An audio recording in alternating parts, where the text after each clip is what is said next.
Est-ce que cette poussée du FN est ici aussi, comme on l'a dit au niveau national, le résultat de la politique de la peur menée ou entretenue par Manuel Valls, Stéphane Beaumont?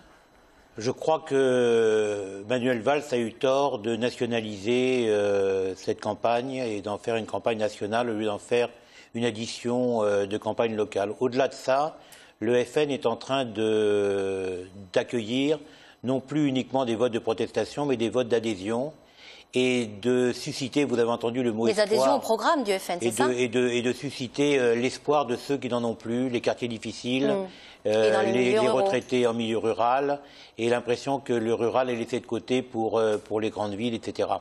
Et donc, l'électeur a le sentiment de trouver dans le FN le parti qui n'est pas encore arrivé au pouvoir et qui peut donner l'illusion d'appliquer son programme. Donc il y a un vote maintenant d'adhésion, un vote pas uniquement de protestation, et ce vote d'adhésion est un vote programmatique, il se fait sur l'adhésion à un programme.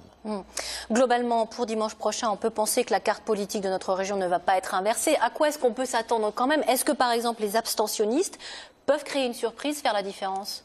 Oui, généralement, on l'analyse dans tous les résultats électoraux. Il y a pas beaucoup d'augmentation de la participation La tendance au se deuxième vérifie tour. au second tour. Néanmoins, chaque élection a sa propre particularité.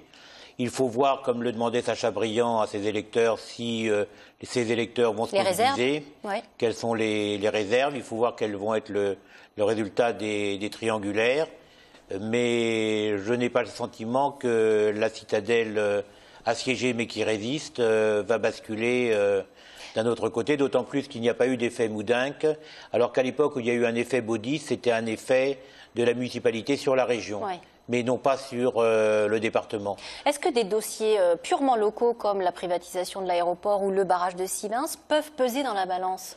Ça peut peser dans la balance, mais il faudrait qu'il y ait une dramatisation des enjeux ou une dramatisation des situations locales pour que ça pèse vraiment et pour que ça engage les abstentionnistes à venir voter et faire leur choix uniquement sur ce critère-là. Peu de risque que ça évolue cette semaine, en tous les cas. À mon avis, ça serait bien s'engager, bien trop s'engager, que de l'affirmer. Merci infiniment Stéphane Beaumont pour votre analyse et vos éclairages. À dimanche prochain.